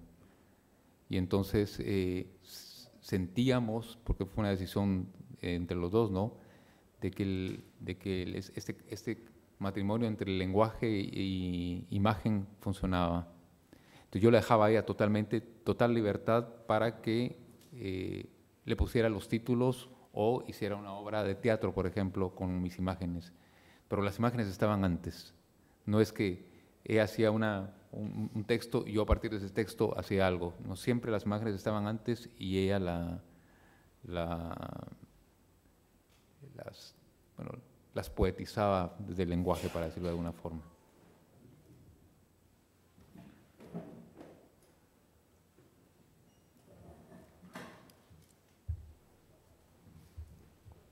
Te comento. Perdona, no, mejor. Hola, yo quería hacerte una pregunta un poco personal. Hemos visto en algún trabajo que incluías a personas de tu familia, a tus hijos, a los hijos de tu pareja. Sí. Y quería saber cómo te había afectado a nivel de tu ego, que has hablado también de tu ego, del ego del artista, a nivel de tu identidad y a nivel de tu trabajo como creador, el hecho de convertirte en padre. Sobre el 2001, ¿no? Has comentado que tuviste a tu hijo. Sí, bueno, es que convertirte en padre es de la chingada. Es un cambio fundamental en tu vida, es antes y un después, ¿no? Eso, ¿qué te digo? No solamente en mi trabajo, toda mi vida, radicalmente toda mi vida cambió, toda, ¿no? Entonces, ¿qué te digo? También el trabajar tengo varios proyectos con mi familia, no solamente los que pasé acá, pero son proyectos que me ayudaban a lidiar, bueno, con una forma de estar y vivir que no tenía antes, ¿no? O sea, yo no había tenido hijos antes, no había querido nunca tener hijos hasta ese momento. Entonces, sí cambió totalmente, ¿no? Creo que es el cambio más radical que he tenido en toda mi vida, definitivamente. Y para bien o para mal fue el nacimiento de mi hijo y la muerte de mi padre. Entonces, ¿qué te digo? Empiezo a ser huérfano y empiezo a ser padre. Entonces, todas esas cuestiones, por ejemplo, de personales, íntimas, modifica tu forma de ver el mundo, de estar en el mundo, de traducirlo también. Entonces, cambia, toda tu mirada cambia.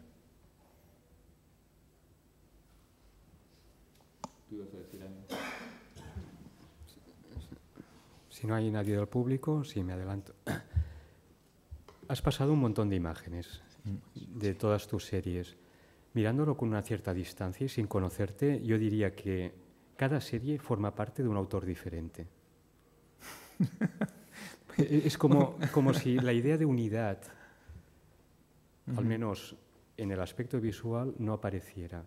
Hablaremos del argumental después, pero de entrada ese cambio constante de registro en cada nueva serie, utilizando no solo formas y soportes diferenciados, sino con unos contenidos, como nos has explicado, tan diversos, verdaderamente sorprende cómo ver que la obra de un autor tenga esa gran diversidad, sea tan ecléptica en definitiva, ¿no?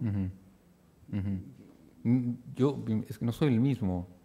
En cada momento. No soy el mismo, claro, y en cada momento me interesan cosas distintas. Y por otro lado también me aburro en mí mismo, ¿no? Y lo que estoy haciendo. Entonces, eso es como otro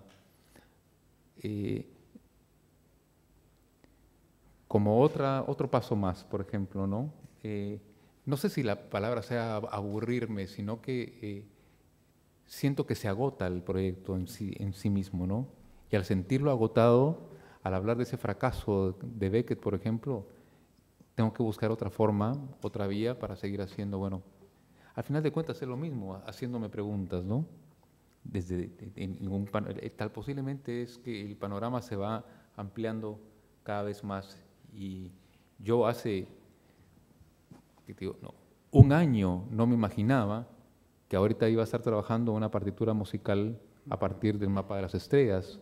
¿No? Hace 6 meses no me imaginaba eso. Entonces, eso es lo que me parece a mí apasionante.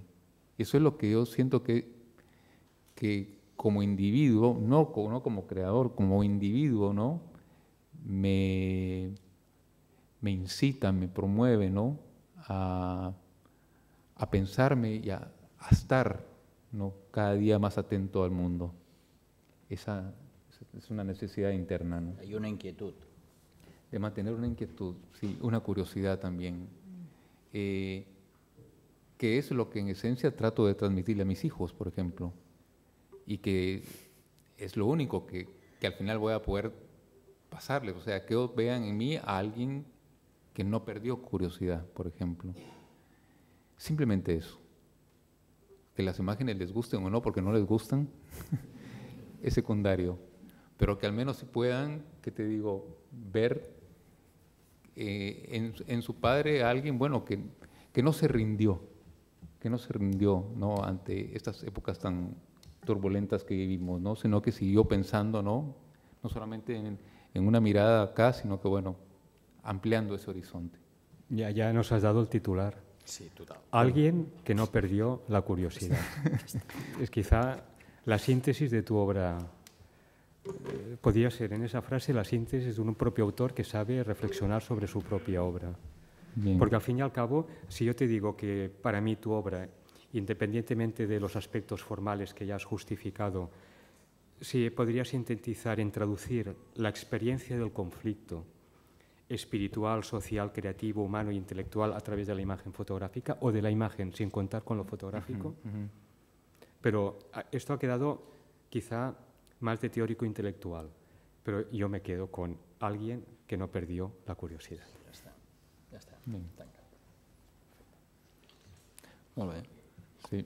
Sí, bueno, incidiendo un poco más en este momento final en el que dices que te encuentras desnudándolo todo hacia ese viaje casi cósmico, ¿no?, de este último trabajo que planteas, ¿no es quizás que se está moviendo un poco el foco del elemento importante en el proceso creativo? Quizás no es tan importante la huella, la obra en sí misma, como toda la vivencia y todo el proceso que es más tuyo que de nadie. Absolutamente. Absolutamente. Es que te digo, esto es que el proceso es lo que a mí realmente me interesa. Estos son como resultados, son como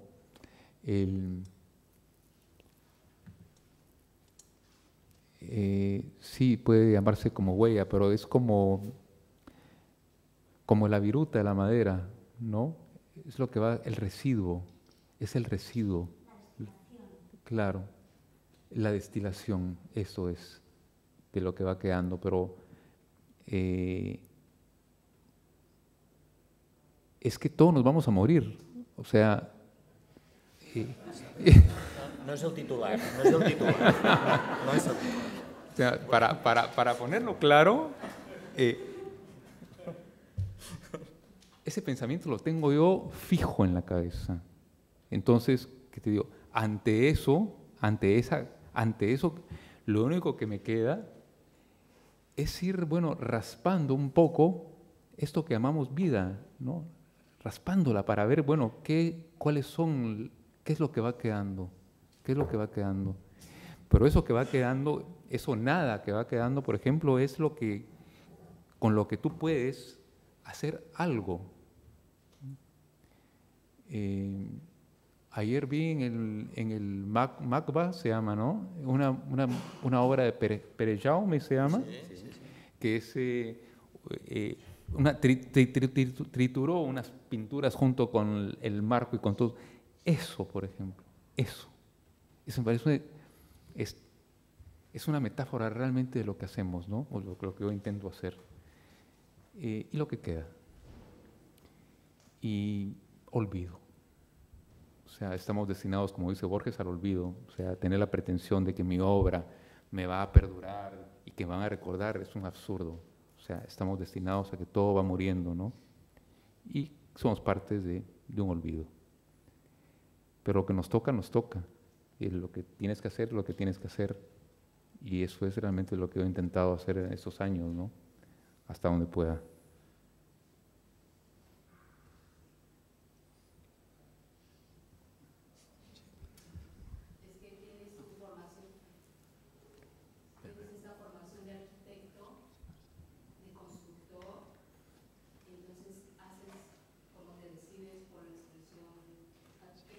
A través de la imagen, tienes una formación de arquitecto y será esta forma de hacer una metáfora a partir de que los humanos construimos, destruimos y esa constante de ir creando y renovando Entonces, a partir de esta visualización, esta formación inicial tuya de ser arquitecto y no ejercerlo, ¿lo ejerces a través de la construcción constante de imágenes?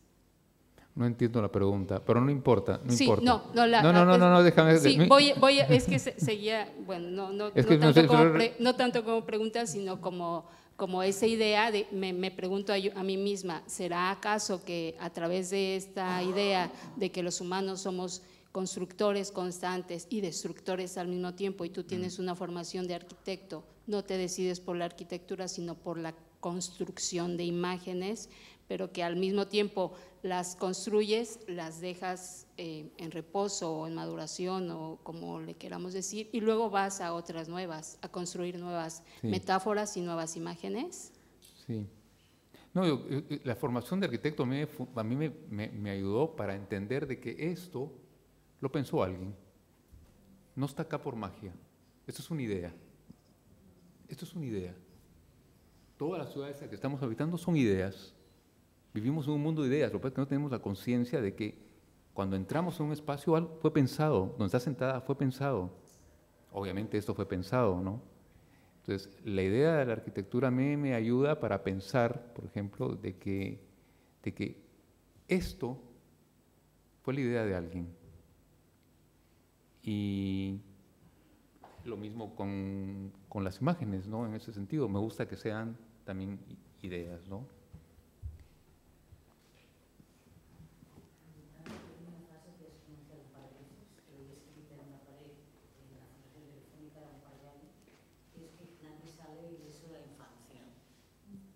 Sí. Entonces, yo por lo que has ido contando y por la evolución de la obra que he ido viendo, mi pregunta es la siguiente. ¿En qué medida, en todo tu proceso de creación, no andas intentando desprenderte de ese lastre?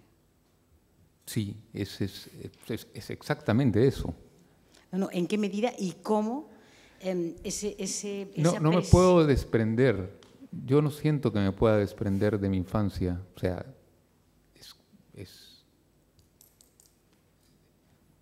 pero sí siento que puedo reinventarla.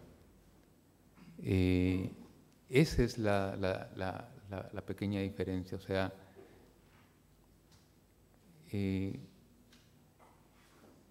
posiblemente todo mi trabajo es una necesidad de reinventar o darle un sentido a una infancia que no fue del todo gozosa. Porque sí siento definitivamente que, no sé, creo que tener una maravillosa infancia o una infancia no tan agraciada te hace un ser conflictivo, ¿no? Y siento realmente que esa experiencia, al menos lo veo desde mi terapia, ¿no? En mi terapia trato de trabajar mi infancia y mi relación con mi familia desde la terapia, pero yo no quiero que mi trabajo sea una terapia. O sea, mi trabajo tiene que ser mucho más que eso, ¿no? No puede quedarse en una terapia que a mí particularmente me ayude, sino que tiene que ser algo que amplíe, ¿no? Un horizonte a alguien más, porque si no haría mis fotos y las guardaría en una gaveta y si eso me está a mí ayudando a solucionar mis problemas íntimos, es suficiente, no tengo necesidad de eso que yo llamo como socializar mi mirada, por ejemplo, ¿no? Si yo socializo, si yo expongo, si yo muestro mi trabajo, como lo hago acá o como en Fundación Telefónica, es porque tengo la ilusión, puede ser, ¿no?, de que esto ayude a ampliar horizontes a personas que, bueno, tienen cierta sensibilidad, ¿no?, parecida a la mía, pero nada más que eso. O sea, no pretendo más que eso, pero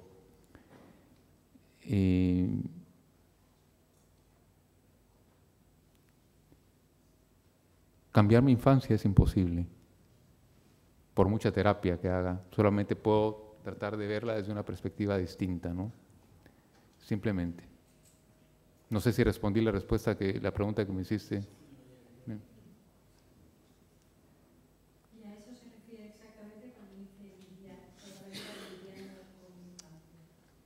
Sí, lidiar con la infancia es abordarla desde diferentes ángulos, desde diferentes perspectivas, y porque yo no soy el mismo tampoco. O sea, la experiencia de la infancia como que queda estratificada, pero tú no, tú tienes la posibilidad de cambiarla, ¿no? Yo me acuerdo una frase de Nietzsche que era como si Dios tiene la capacidad de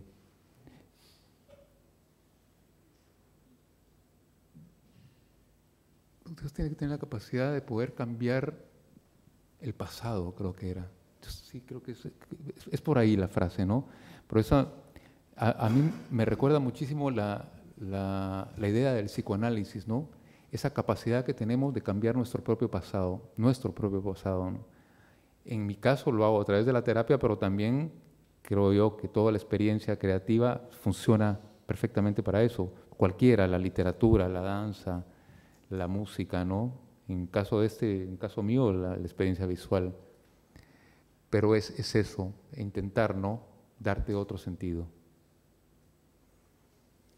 Porque no sales ileso, la frase esa, nadie sale ileso de la infancia, o sea, ni para bien ni para mal, no sales ileso, es una cosa fundamental que te da una forma de percibir el mundo, de estar en el mundo. ¿Cómo trabajas eso? ¿Cómo lidias con eso? Bueno, cada quien lo busca, ¿no? O siendo ingeniero, o siendo médico, o sea, cada quien lo elige. Luis, muchas gracias por aquí. ¿Quién está hablando? Sí. Muchas gracias por la charla, por el encuentro. Me parece que hay una cierta emoción en la sala. Me ha gustado mucho muchas cosas que has dicho y quería preguntarte sobre una y primero permíteme que recordar una frase que era que decías que era necesario que hubiera gozo en la creación, y quiero relacionarlo esto con la pregunta, que es una pregunta que tú has lanzado y que yo oigo cada vez menos, y es que te preguntas sobre dónde está lo sagrado. Entonces, yo sobre esto, que es algo que oigo cada vez menos y que ahora hablando de silencio, hablando de todo lo que no está en la imagen, de todas estas últimas imágenes en las cuales en realidad la imagen desaparece, lo que aparece es un poco casi el medio o la relación que establecemos con la imagen. Pues me gustaría preguntarte de qué manera lo vives, si de cara a la producción de la imagen, a la intuición de la imagen, la relación con la imagen, es decir, de ti a la obra, pero también de si de alguna manera eso condiciona la manera en la cual la muestras en sala. Es decir, si el planteamiento de la muestra tiene algo que ver con un poco este encuentro no tanto con la imagen, sino con eso que no está en la imagen. Yo creo que estoy cansado, ¿sabes? No entendí muy bien lo que Bueno, si lo puedes resumir. Sí. Has lanzado una pregunta que es que me pregunto dónde está lo sagrado. Sí. Quisiera saber de qué manera esto es importante en tu obra. ¿Es importante? Sí. Pero absolutamente, o sea, como la experiencia sagrada para mí es importante. Bueno, estábamos hablando un poco contigo, ¿no? Es importante a todo nivel, o sea, como una experiencia vital, como una experiencia de vida. Olvidémonos de la fotografía o del arte, la experiencia de lo sagrado, del sentido, por ejemplo, del ser, a mí me interesa muchísimo. Hoy por hoy los proyectos tienden más hacia una filosofía budista porque es lo que más me interesa ahorita, alejarme un poco, por ejemplo, de lo sagrado desde el concepto católico, sino que retomo un poco, por ejemplo, esa experiencia del vacío, de la nada, ¿no? Como algo fundamental en el pensamiento budista. Eso es lo que a mí me interesa ahora. Pero hay algo de sagrado en todo eso, ¿no? Y el ser humano, a través de la historia, bueno, ha tratado de representar esto. Muchísimos artistas, o sea, toda la historia del arte en gran parte es tratar de entender nuestra experiencia sagrada. Y bueno, yo pasé las pinturas blancas de Rauschenberg, o Nam June Paik, o Cage, o Rothko, hay muchísimos, ¿no? O toda la abstracción geométrica en América del Sur, por ejemplo, para mí son experiencias sagradas, algo en donde el lenguaje, como en la poesía, ¿no? Se desbarata. Ya no tiene sentido, es otro tipo de experiencia que rebasa el lenguaje. Vivir eso, sentir eso, o buscar eso, para mí es lo que hoy por hoy, ¿no? Me apasiona.